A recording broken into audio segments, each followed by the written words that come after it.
I have a lot of questions to ask you. Sure.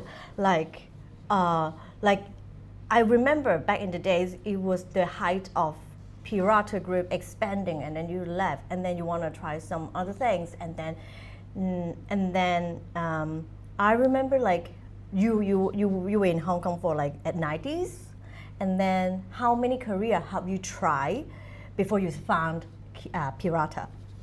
I wouldn't say I've tried different careers. I did have a change of career in late 90s. Well, first of all, I've been in Hong Kong since 93. I was working for the Hyatt first, and then number of restaurants as restaurant manager. At one point, I tried my hand at being a food and beverage importer. So I used to be a distributor of coffee, pasta, wines, late 90s, early 2000.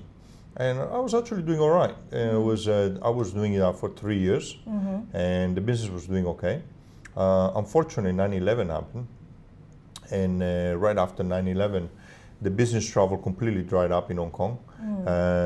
The hotel businesses went down very quickly, which were among my top customers.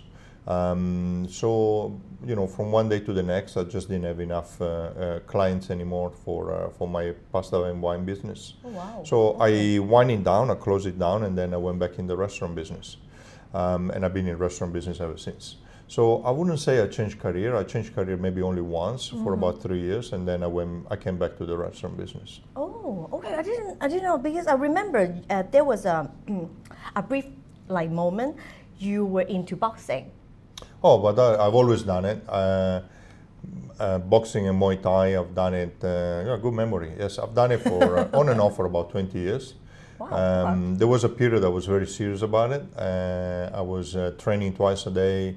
You know, having actual fights, and you know, I've had a number of fights. One Western boxing and 4 Muay Thai fights. Okay. Yeah. In Thailand, do you? I train in Thailand, but I fought here in Hong Kong. Oh, wow. I had my fights all in Hong Kong. Did you get any champion? Anything? Injuries? No champion, but injury. No. There were the boxing fight was actually a smoker, was so-called a smoker. Traditionally is what do you call them? They used to call them smokers because people used to bet on the boxers, and you know, those crowded rooms with people smoking and whatnot. Obviously nowadays nobody smokes anymore, but they still cheer you. And in Hong Kong? Yeah, in Hong Kong. I didn't know that. Yeah. What year is that? 90s? No. Before they banned No. 2006, 2007, something along those lines. I don't recall. Some before 2008. So between 2004 2008, those 4 years I was very competitive. Yeah. Oh, wow. Yeah. What drive you to be doing fighting like so much and training so much? Very interesting question. I actually fell in love with boxing while training for my round the world yacht trip, for my round the world sailing race. Oh, wow. So in 2004 I took part on a round the world yacht race. Basically, it was a race. I was away for almost a year, and as part of my physical training, I started kickboxing because there's a lot of cardio, there's a lot of movement, there's a lot of it's an exercise, you know, cardiovascular exercise, and I actually really like it. So after the Global Challenge is the name of the yacht race. After my sailing race, I came back to Hong Kong, and I remember how much fun I had the kickboxing. I kept doing it. I just kept getting better, and you know, then somebody suggested I fight, and then that's how it goes. Wow. And I did, and you know, that's how it goes. What is the thrill of doing boxing and sailing for you? The thrill? I think I like challenging myself. I don't like to you know, a level of you know, what you call it, to stay stagnant. I like to evolve. I like to change. I like to, you know, especially challenge myself.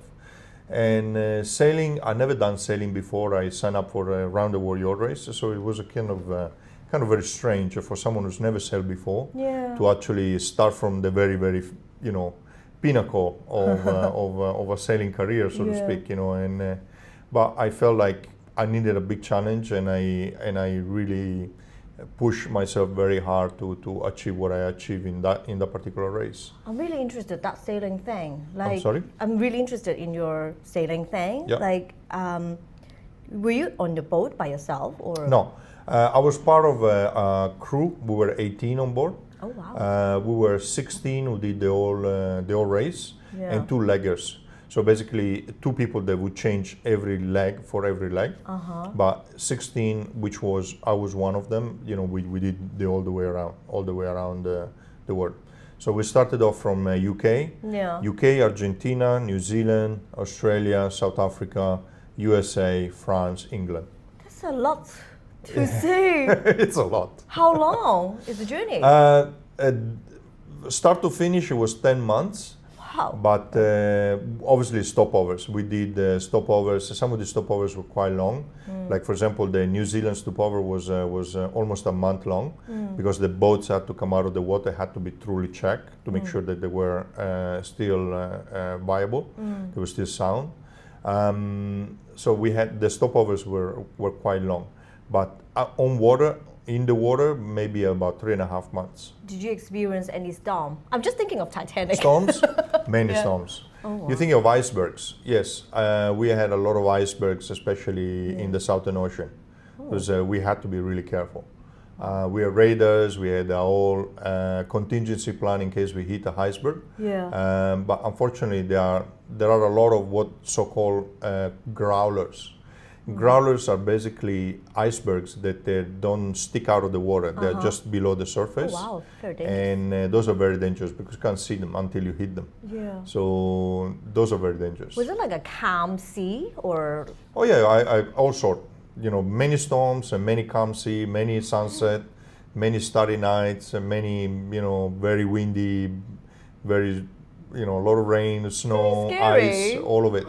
You name it, we got it. God, like. Oh, we even had one storm of what do they call them? Insects falling off from the sky near the Africa. In Africa, okay. Near Africa, we had locusts. Yeah. We had a storm of locusts. They basically pushed us sea by a storm, and so we ended up having, raining locusts on us for a couple of hours. Oh my God. We had to literally shove the locust out of the boat because we were buckets full of locusts. The insect, right? Yeah, the insect. Locusts they look like they're very big insects, about this big. Oh my God, must be quite scary. Yeah, they're kind of scary because you see this cloud that looks like no other cloud you've ever seen before. It's a brown cloud. Yeah. All the other clouds are white, gray, black, and then you have this brown, earth-looking thing coming at you, and you have no idea what it is. And then suddenly you have hundreds of thousands of insects falling on you. Oh, so interesting. Yeah. Your experience. So when I say we had them all, we had them all. Yeah. Wow. We had a water spout, a water spout as well, which is a water spout is basically a tornado. Oh. Is a tornado, on the water. Yeah, that's so dangerous. Like in there, you can just go inside the circle. Right. Well, they're not big enough, but they can certainly destroy the cells and really make some damage. Did you have any feeling, oh, I'm gonna die? I think the biggest fear and also the most exhilarating moment that I had in the race, it was one particular, it was at the beginning, it was our very, very first big storm. We were only 2 days out of England, so we were really at the very beginning.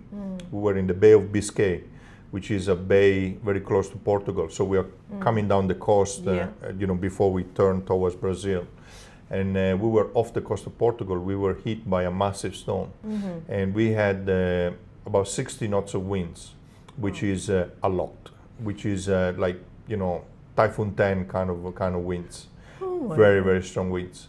And I was actually at that particular moment in the night. I was off deck. I was down below having a rest because I've been working already the previous shift.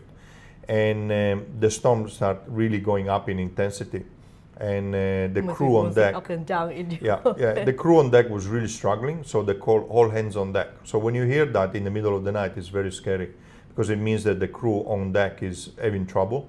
So they need everybody on deck to help out. So I'm at the bottom of the stairs to go up on deck, and I see the knots of wind that we have on the wind indicator down below. And I was seeing 60, 70 knots, and that's hurricane strong wind. It's really, really, really strong winds. And I could feel the boat, jerking around and bobbing and smashing right, left, and center. And it was middle of the night. So I'm standing at the bottom of the staircase, and I crossed myself, and I said to myself, "This might be the day that I die." I literally thought that. Very scary. And I said, "Well, it is what it is. If it is today, it is today." Did you pray? Yeah, I basically just simply said, my friends are on deck. I need to be there for them. If it's today, it's today. Maybe what it may be, and let's make it happen. So I went on deck, and I was met by the most magnificent yet most scary sight I've ever seen in my life. I've seen there were waves that were as big as as skyscrapers. Oh. Yeah, they were big as skyscrapers. The boat is 21 meter long. Yeah. So it's a very big boat. Long, yeah. It's quite big, and it felt like we were on a little tub. As compared to the sea that we are around. I thought I was in a little cork, just bobbing around, and and it was magnificent. It was so really, the really wave was magnificent. just going up and it hit the boat. No, because there is crest. If the crest, the image of the waves that you have is probably the crest that crashes onto the boat. That happens, but most of the time it's just they are round waves. They're just very, very tall. Up, and so it's like taking an elevator. So you are at the bottom of the waves, and you have these mountains of water all around you. Yeah. But then you take the express elevator up, and you go up the waves, and and suddenly you are on top, and now you feel like you're on top of a mountain, looking down at the valleys of water. It's very, very impressive, very scary, but at the same time, it's very humbling. It makes you feel very small, as compared to the force of nature. But it's also beautiful. It's really, really beautiful. I can't believe you're seeing the beauty of it. Yeah, it's beautiful. And we had to work hard, and it was by the end of it, 6 hours later, we were exhausted. But it was a great fun. Was it calm, like after 6 hours? Maybe not right away. It became manageable after 6 or 8 hours. It became manageable. The winds started dropping off a little bit. Started to get about to 40 knots. 40 knots is still a lot, but when you've been at 60, 40 feels like there's like a little breeze. And then a day later it was back to 25, 26 knots, and then it stayed around there for a few more days. Wow. Yeah. Well, just listen to it. I never experienced things like that, especially in Hong Kong. Sure. Yeah, and what is what's the weather is like when you were doing that? Must be quite cold. Southern Oceans, yes, it was very cold.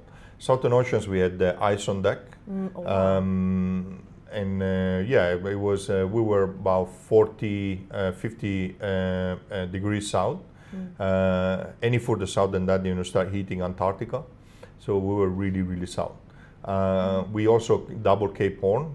Cape Horn is the very tip of South America. Wow, okay. Is the furthermost, southernmost tip of Earth. So anything below that is Antarctica. Oh, okay. And so Cape Horn is very famous because obviously that's where historically where the boats were sinking and a lot of people died because it's very rough. So it was really rough down there, but also majestic, really gorgeous, really beautiful. So your boat was like England and then Argentina. Argentina. So you're going that way, and then New Zealand. So we went under Cape Horn, under South America, and then towards New Zealand. So cross all the Pacific Ocean. And then go back to... Then Australia, then after Australia, South Africa. Yeah. South Africa, we went back again to Southern Ocean. So the weather was like going so cold and then really hot? Yeah. Wow. And then we came up from basically South Africa to Boston. Yeah. So again, we crossed the equator. So that was a hot leg. And then Boston to La Rochelle in France. So that was a transatlantic race. Transatlantic. By this stage, we were doing these races like easy, no problem. Yeah.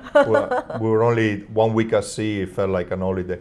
To cross the Atlantic felt like nothing. Oh. After we've been around and we did all of that, the Atlantic was nothing. Experienced the Yeah. toughest. Wow. Mm-hmm. I'm still scared for you when Sure. you. I was also doing something very, very cool, I think. I was the bowman. What is Bowman is the guy at the very front of the boat that changes all the sails. Oh, Titanic. Yeah, something like that. So the only difference is that instead of looking at the sea, I'm giving the back to the sea because I'm looking towards the boat. Yeah. And I'm usually taking down the sails and changing the sails and doing all the heavy lifting. Wow. And I do a lot of overhead work. Basically, I tie myself to a halyard, which is basically a rope that takes you up the mast Yeah. and climb up the mast all the way up. For whatever reason. Every time there was overhead work, I was doing overhead work. And mind you, I'm actually scared of heights, so it was actually quite. When I say I really had to push myself, I really mean it. I really had to push myself. I went up at heights during sailing. So while the boat is sailing, I was up the mast, and it was really cool.